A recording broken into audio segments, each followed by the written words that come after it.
Sa ngalan ng Ama, ng Anak, at ng Espiritu Santo, Amen. sumainyo ang Panginoon. At sumaiyo rin. Mga kapatid, tayo ay bumabalik sa banal na misa para magpuri at magpasalamat sa Diyos.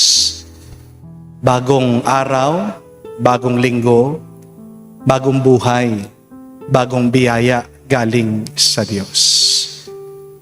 Tayo ay lumalapit sa Kanya dahil alam natin kung wala ang Diyos, wala tayong lakas, wala tayong direksyon. Walang magiging bunga ang ating mga kapaguran. Pagsisihan natin ang mga pagkakataon na kung saan lumaban tayong mag-isa, na naginip tayong mag-isa, kumayod tayong mag-isa na wala ang Diyos. Sa mga pagkakataon ng ating mga pagkakamali, pagkakasala sa paglayo natin sa Diyos, kaya tayo'y nagwala, kaya tayo'y nakasakit sa iba. Hilingin natin muli ang awa at pagpapatawad ng Diyos para makita tayo minsan pa karapat dapat makatanggap sa mga banal na misteryo.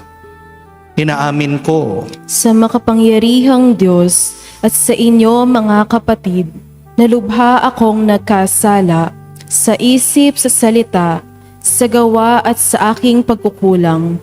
Kaya isinasamo ko sa mahal na Birheng Maria, sa lahat ng mga anghel at mga banal, at sa inyo mga kapatid, na ako'y ipanalangin sa Panginoong ating Diyos. Pawaan tayo na makapangyarihang Diyos, patawarin tayo sa ating mga kasalanan, at patnubayan tayo sa buhay na walang hanggan. Amen. Panginoon, kaawaan mo kami. Panginoon, kaawaan mo kami. Kristo, kaawaan mo kami. Kristo, kaawaan mo kami. Panginoon, kaawaan mo kami. Panginoon, kaawaan mo kami. Manalangin tayo. Ama namin makapangyarihan, nililiwanagan ng iyong masang ilaw ang mga naliligaw na iyong pinapabalik sa daan para ikaw ay matagpuan. Ang mga kabilang sa nananalig sa iyong anak ay pagkalooban mo ng makapagwaksi sa tanang salungat. Sa ngalang Kristiyano sa iyong tinanggap upang ito ay talagang mapangatawan ng ganap sa pamagitan ni Jesucristo kasama ng Espiritu Santo magpa sa walang hanggan. Amen.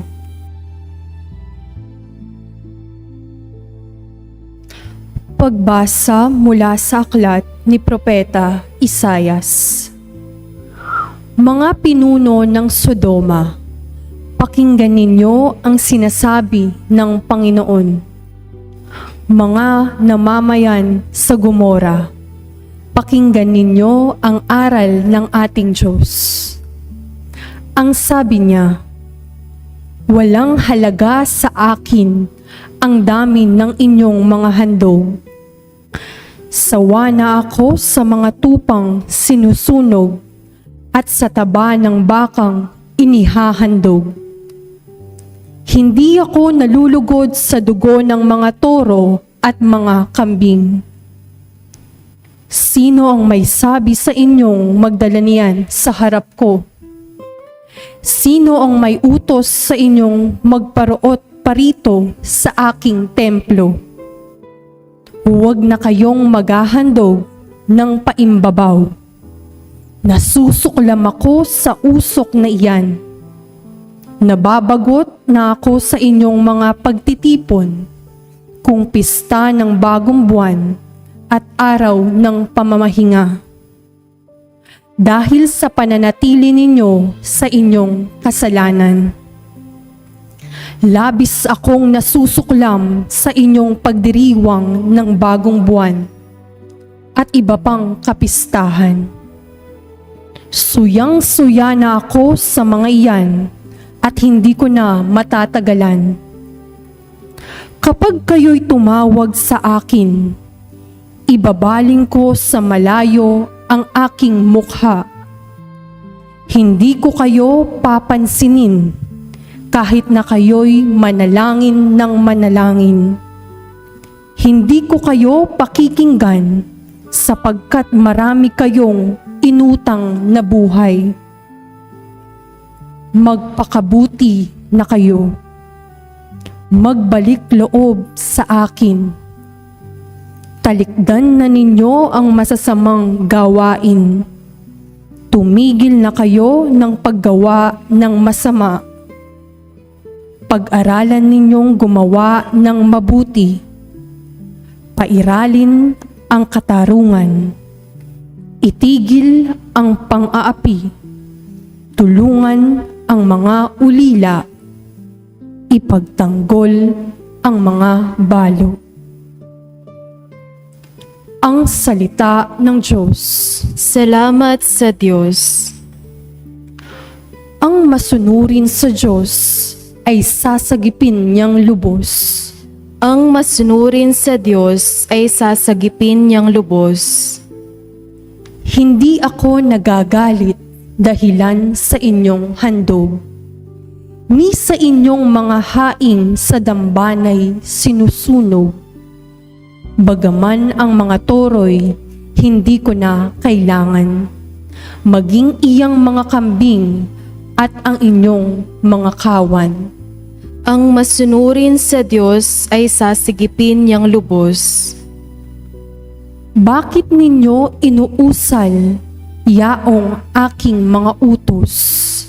At bakit ang paksa ninyo ay sa tipan na tutungod? Pag kayo ay tinutuwid, agad kayong napopoot at ni ayaw natanggapin, yaong aking mga utos. Ang masunurin sa Diyos ay sasigipin niyang lubos. Kahit ito ay ginawa, hindi kayo alumana. Kaya naman ang akala, kayo't ako'y magkaisa. Ngunit ngayon, panahon ng kayo'y aking pagwikaan, upang inyong maunawa ang ginawang kamalian. Ang parangal ko, ang parangal na nais ko na sa aki ihahain ay handog ng pasalamat, pagpupuring walang maliw. Akin namang ililigtas ang lahat na masunurin. Ang masunurin sa Diyos ay sasagipin niyang lubos.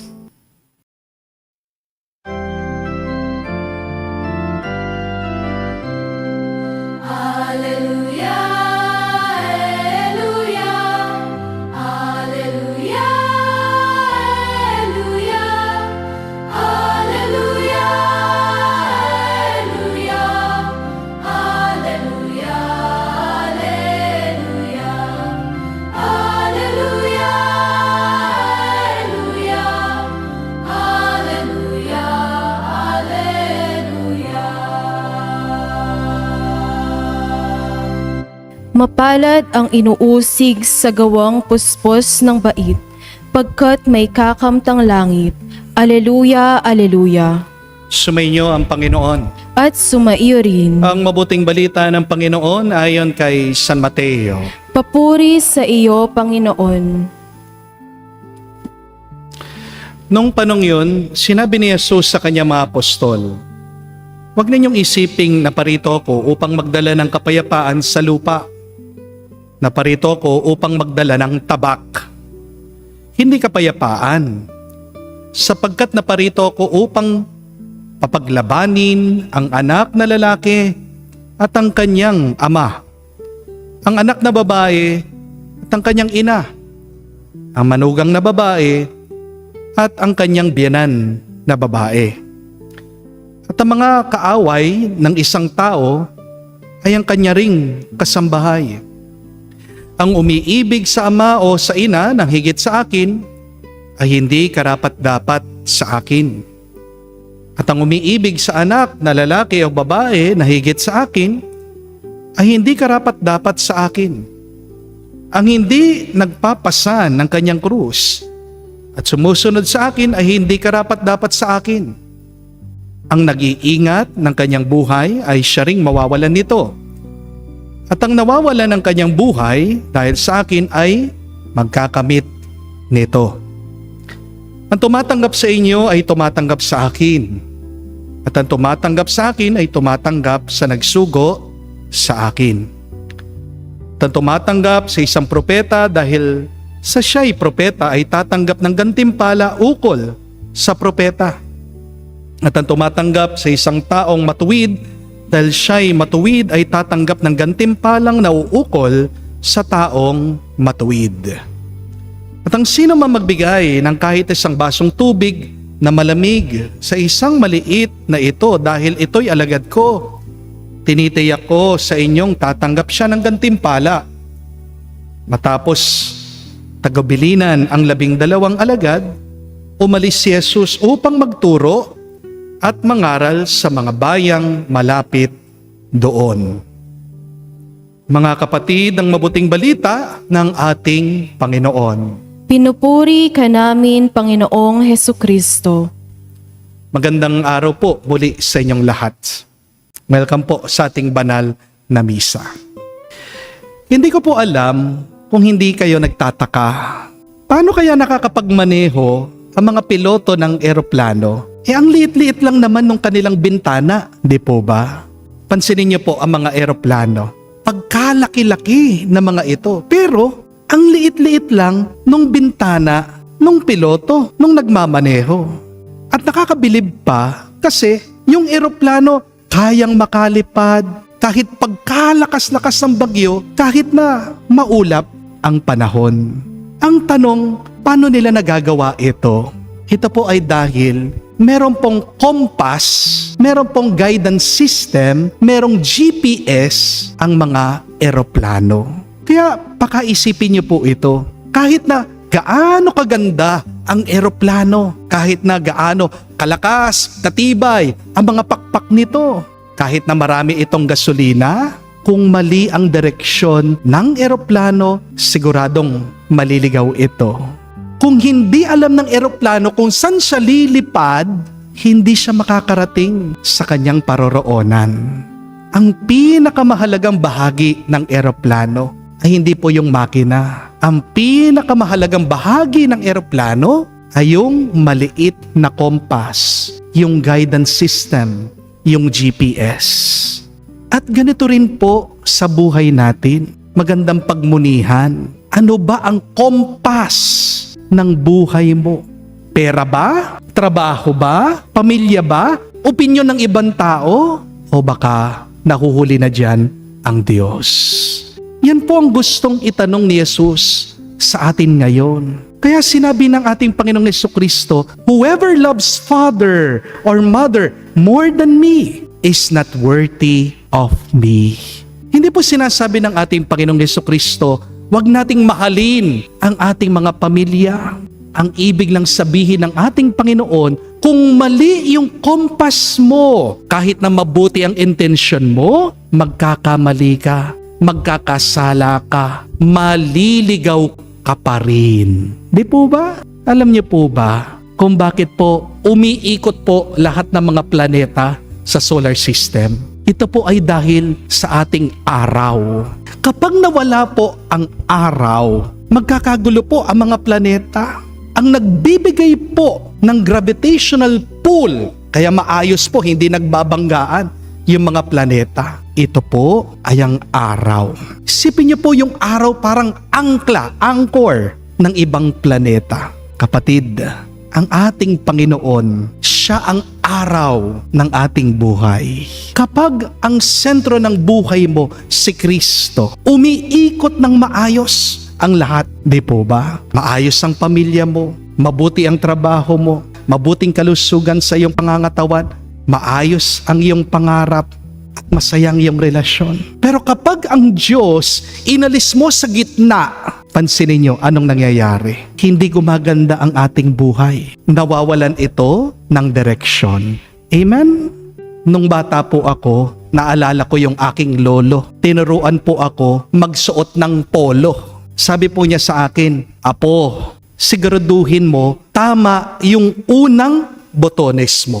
Kasi kapag mali yung unang botones, yung mga lahat ng kasunod, mali rin. Hindi po ba? Ginawa nyo na po ba yon? Nagawa nyo na po ba yon? Yung nag-umpisa ka sa gitna at pagkatapos nung pagkabotones mo, tabingi, hindi po pantay. Di po ba? Ganyan din po sa ating buhay. Pakaisipin niyo, kung mali ang inuuna mo, kahit na gaano ka kasipag, kahit na gaano ka katalino, mali pa rin ang magiging bunga, mali pa rin ang mangyayari. Kaya sinabi ni Jesus, unahin natin siyang mahalin. Bago natin mahalin ang ating pamilya. Kapag inuna mo ang Diyos, magiging maayos ang lahat ng kasunod na gagawin mo. Amen? Hindi ko po alam kung nagpa-check up na rin kayo sa doktor. Sana po regular yung check up nyo, ha? Pero pansinin nyo din po ito. Ano ang unang-unang tinitignan, pinakikinggan, chine-check up ng doktor pag pumasok kayo doon sa clinic niya? Di ba? Isusut niya yung stethoscope niya. San po niya itututok yung kanyang stethoscope? Doon sa inyong dibdib. Ano po yung pinakikinggan niya? Ano yung unang-unang tinitignan, chine-check up ng doktor? Yung inyong puso. Di po ba? Kasi kahit na malakas ang braso mo, kahit na maganda ang mukha mo, kahit na matalino ka mag-isip, kapag may sira ang puso mo, kapag tumigil ang tibok ng puso mo, tapos na ang lahat. Di po ba? Mga kapatid, huwag niyong kalimutan ang Diyos, ang puso ng ating buhay. Kapag tumitibok ang puso, mabubuhay ang buong katawan. Ganyan din po pagdating sa Diyos. Kapag ang Panginoon, siya ang nasa gitna ng buhay niyo, magiging maayos, malakas, buhay na buhay, pamilya mo, trabaho mo, katawan mo, pangarap mo, pati ang relasyon mo. Amen? Nag-uumpisa na po ang ulan. Palagi po kayong magdala ng payong. Pero pag-aralan nyo din po, pansinin nyo yung mga payong nyo. Kapag binuksan mo yung payong mo, kapag umuulan, hindi naman niya pinipigilan yung pag-ulan. Hindi po ba? Kapag binuksan nyo po ba yung payong nyo, tumitigil yung bagyo? Hindi po. Hindi po ba? Para saan yung payong? Meron tayong payong para protektahan lang tayo sa ulan. Ganito naman po ang papel ng pananampalataya sa atin. Hindi po sinasabi ni Jesus na kapag sumunod tayo sa Kanya, pag naniwala tayo sa Kanya, mawawala na yung problema natin sa ating buhay. Sa katunayan nga, nakakasyak, nakakabigla yung turo ng ating Panginoon. Sabi niya, kung papanig tayo sa Kanya, kung maniniwala tayo sa Kanya, may tabak, may espada, magkakaroon ng away, magkakaroon ng gulo sa pagpili natin sa Diyos. Ibig sabihin, sa pamagitan ng ating pananampalataya, kahit na meron kang pananampalataya, meron pa ring pagtutol, meron pa ring sakripisyo, meron pa ring krus. Pero ano pong mabuting balita? Sa gitna ng bigat, kahirapan ng ating buhay, kapag kasama mo si Kristo, hindi ka niya iiwan sa gitna ng bagyo. Ibig sabihin, hindi ka niya hahayaang lumubog. Hindi ka hahayaan na mawala ng Panginoon. Sa gitna ng iyong pagsubok, basta't nandyan ang Diyos, palalakasin ka niya at yan ang makakatulong sa iyo para malampasan mo lahat ng problema ng buhay. Madalas, kapag nagble-bless po ako ng bahay, pinapaalala ko ito sa mga magpapamilya. Ang sinasabi ko po sa aking homily sa kanila, huwag niyong gawing bisita si Kristo. Nabibigla po yung magpapamilya. Ang akala po nila, inaalisan ko ng pwesto ang Diyos sa kanilang bahay, sa kanilang pamilya. Pero, anong ibig ko po sabihin dito? Pinapaliwanag ko po ng mabuti. Nasabi ko, huwag niyong gawing bisita si Jesus. Kasi dapat si Jesus, ang ating Panginoon, parte siya ng pamilya. Gawin niyong kapamilya ang Diyos. At dapat nga, ang inyong buhay ay umiikot sa Diyos. Di po ba? Kadalasan kasi, kapag turing natin sa Diyos, bisita lang. Ano yung ginagawa natin? Mag-i-stay siya, pagkatapos pinapaalis din natin siya. Kapag tinuring mo lang bisit ang Diyos, hindi siya mananatili ng matagal. Di po ba? Pansinin niyo, dahil trato natin sa Panginoon, bisita, pagkatapos nating magdasal, hindi na natin siya pinapansin. Di po ba? Pero kapag bahagi ang Diyos ng pamilya natin, kapag nananatili siya palagi sa atin, siyang mag-uugnay ng lahat. Parang yung magnet, alam niyo po yung magnet? Kapag nilapit mo yung magnet sa bakal, di ba, magsasama-sama yung mga bakal. Kapag inalis mo yung magnet doon sa mga bakal, babagsak yan, magkakahiwa-hiwalay. Ganito din po sa pamilya. Ang sentro dapat ng pamilya natin, si Kristo, ang Diyos, ang Panginoon. Kapag si Kristo ang nasa gitna, mas magmamahalan kayo, kayong magpapamilya. Kaya nga kayong mga nag-aaway na mag-asawa, tanong ko sa inyo, nasan ba si Kristo dyan sa inyong relasyon? Nasabi ko po palagi sa mga kinakasal ko, ang totoong pagmamahalan, love triangle. Ang totoong pagmamahalan, hindi lang po pagmamahalan, husband and wife. Kasama po dapat ang Diyos dyan.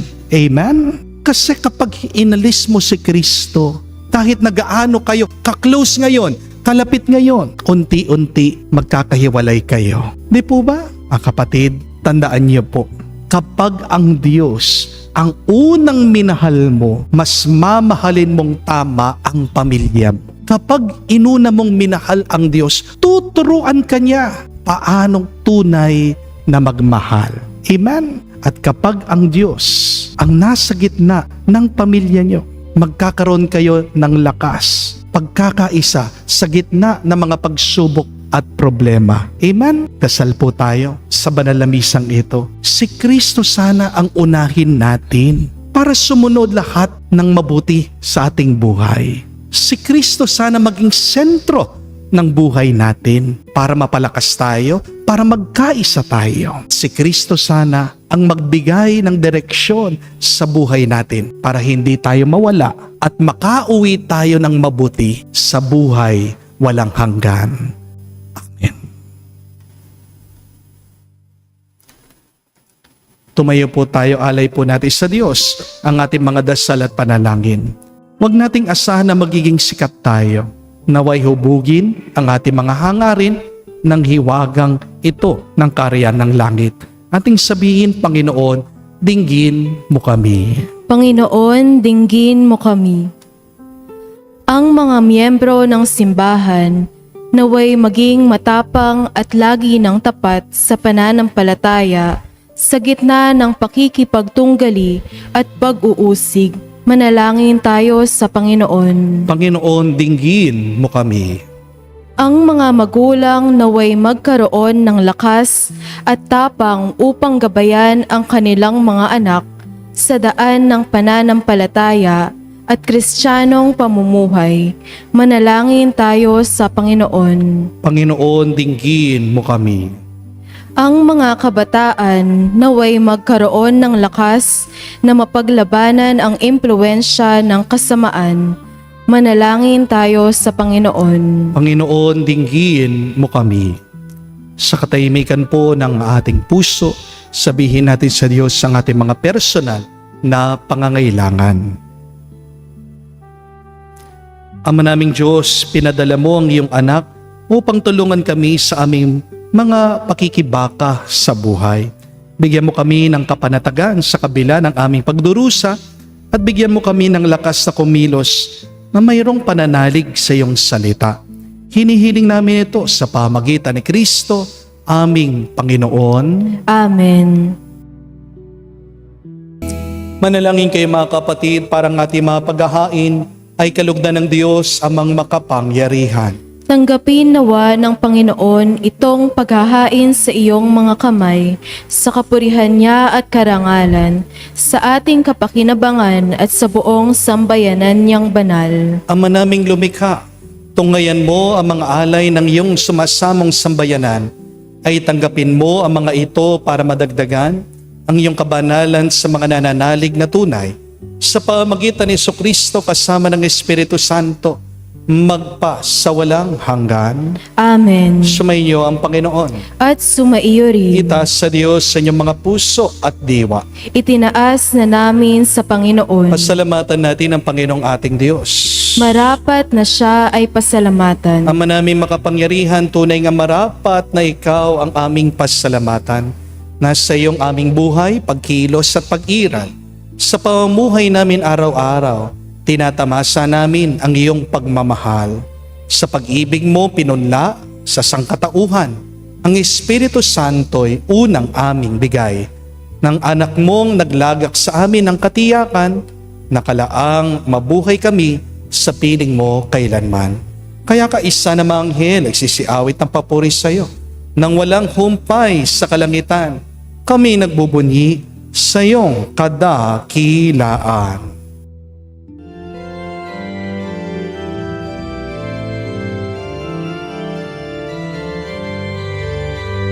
Santo, Santo,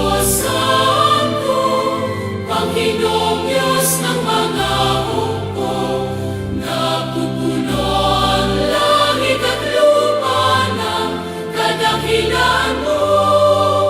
Hosana, Hosana, sa kainasan, pinagpalang na paririto sa ngalan ng Panginoon. Hosana, Hosana, sa kainasan. Hosana, Hosana, sa kainasan.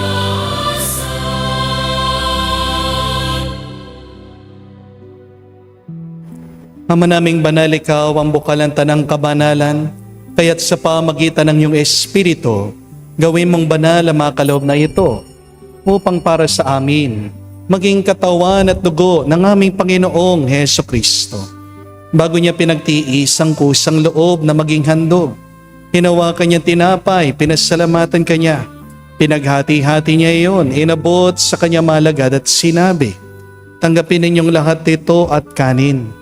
Itong aking katawan na ihahandog para sa inyo.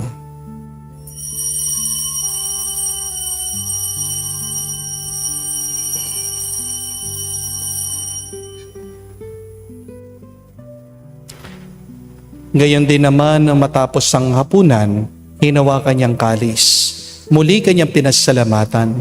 Inabot niyang kalis sa kanyang malagad at sinabi, tanggapin ninyong lahat ito at inumin. Ito ang kalis ng aking dugo, ng bago at walang hanggan tipan. Ang aking dugo na ibubuhos para sa inyo at para sa lahat sa ipagpapatawad na mga kasalanan.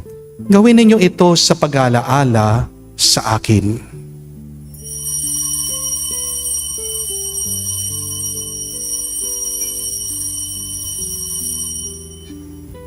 Ang misteryo ng pananampalataya.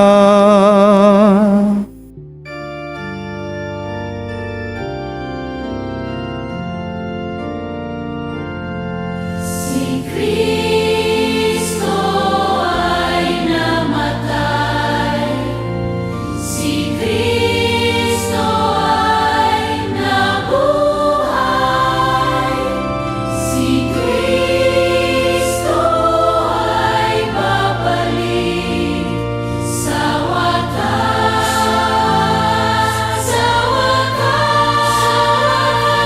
sa wakas ng panahon.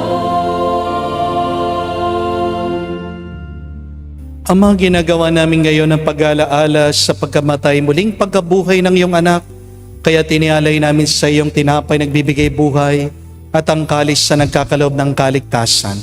Kami nagpapasalamat dahil kami yung minarapat na tumayo sa harap mo para maglingkod sa iyo. Sinasamo namin kami magsalo-salo sa katawan at dugo ni Kristo ay mabuklod sa pagkakaisa sa pamagitan ng Espiritu Santo. Amalingapin mong iyong simbahan, laganap sa mundaigdig. Puspusin mo kami sa pag-ibig. Kaisa ni Leon ang aming Santo Papa, si Florentino aming Arsobispot ng Tanang Kaparian. Alalahanin mo rin ang aming mga kapatid na naghimlay may pag-asang sila'y muling mabubuhay. Gayon din naman lahat ng mga pumanaw. Kawan mo't sila't patuloyin sa iyong kaliwanagan. Kawan mo't pagindapatin kaming lahat, makasalo sa iyong buhay na walang wakas. Kaisa na Mahal na Birhen Maria, Ina ng Diyos. Kaisa ni San Jose, ang kanyang maluwalhating esposo. Kaisa ng mga apostol at lahat ng mga banal na namuhay dito sa daigdig na kalugod-lugod sa iyo. May pagdiwang nawa namin ang pagpupuri sa kararangal mo. sa pamagitan ng iyong anak, aming Panginoong Jesucristo. Sa pamamagitan ni Kristo, kasama niya at sa Kanya, ang lahat ng parangal at papuri ay sa iyo, Diyos Ama, makapangyarihan, kasama ng Espiritu Santo, magpasawalang hanggan. Amen. Amen. Amen.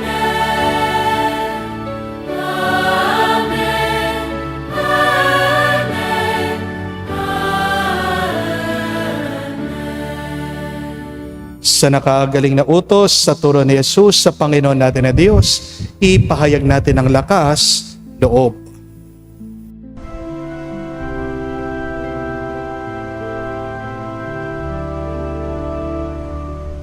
Ama namin, sumasalangit ka, sambahin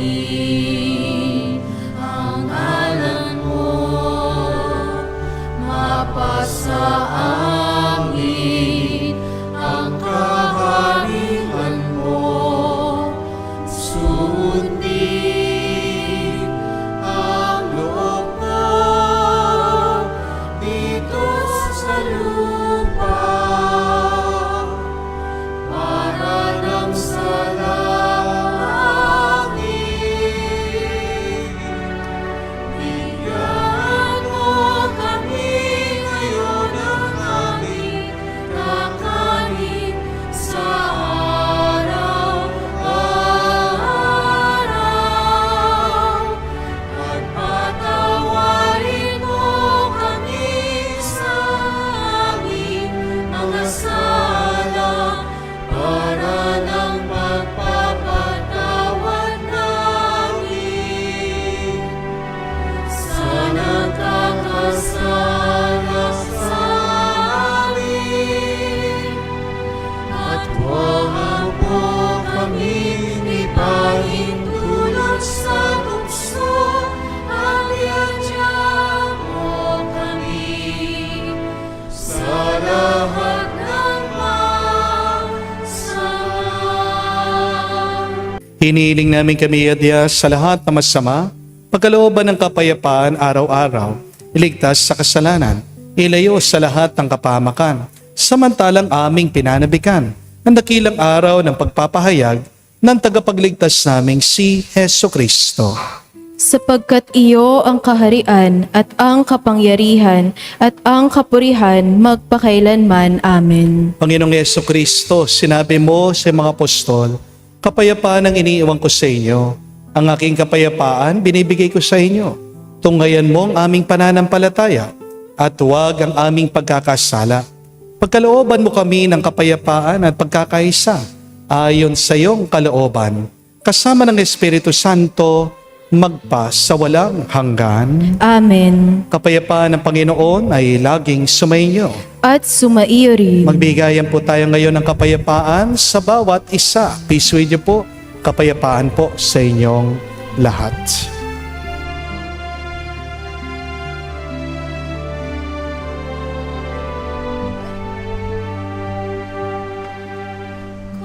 Kordero ng Diyos na nag-aalis ng mga kasalanan ng sanlibutan, maawa ka sa amin.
Naririto ang ating Panginoong Jesucristo, ang kordero ng Diyos.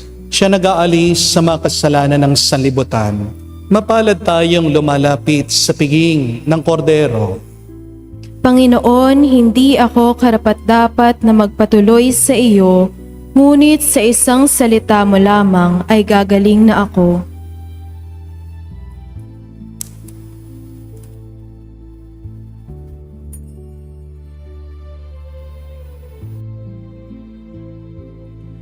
Manalangin tayo. Ama namin mapagmahal, kami mga pinagsalo mo sa piging na banal ay makatanggap nawa ng bungang karagdagan ng iyong pagliligtas na aming pinagdiriwang sa pamagitan ni Jesucristo kasama ng Espiritu Santo magpa sa walang hanggan. Amen. Muli po mga kapatid, hindi naman tayo binabawal ng Panginoon na mahalin mo ang iyong pamilya, ang iyong asawa, ang iyong magulang, iyong mga anak. Pero magkukulang ka sa pagmamahal kung hindi mo unang minamahal ang Diyos. Dahil ang Diyos ay ang ating kompas, siyang magbibigay ng direksyon sa ating buhay. Si Kristo ay ang ating araw. Ang Panginoon, si Kristo ang liwanag, siyang magbibigay sa atin ng gabay para hindi tayo mawala. Kapag inuuna mo si Kristo, uunahin ka din ng Diyos at susunod lahat ng mabuting bagay sa iyong buhay. At kauli-hulihan, ang Panginoon ay ang ating puso.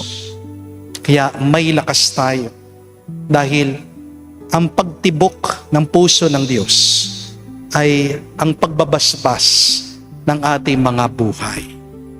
Yang ang assignment po sana natin ngayong linggo, bago natin hawakan yung ating mga cellphone tuwing umaga, unahin muna nating kausapin, purihin, pasalamatan ang Diyos. Make God first your priority. And then all of the good things will follow. All of the blessings will be given to you besides. Sumainyo ang Panginoon. At sumaiyo rin. At kayo basbasan ng Diyos, makapangyarihan sa lahat. Sa ngalan ng Ama, ng Anak, ng Espiritu Santo. Amen. Ang ating misa ay natapos na. Umayo kayo sa kapayapaan ni Kristo. Salamat sa Diyos.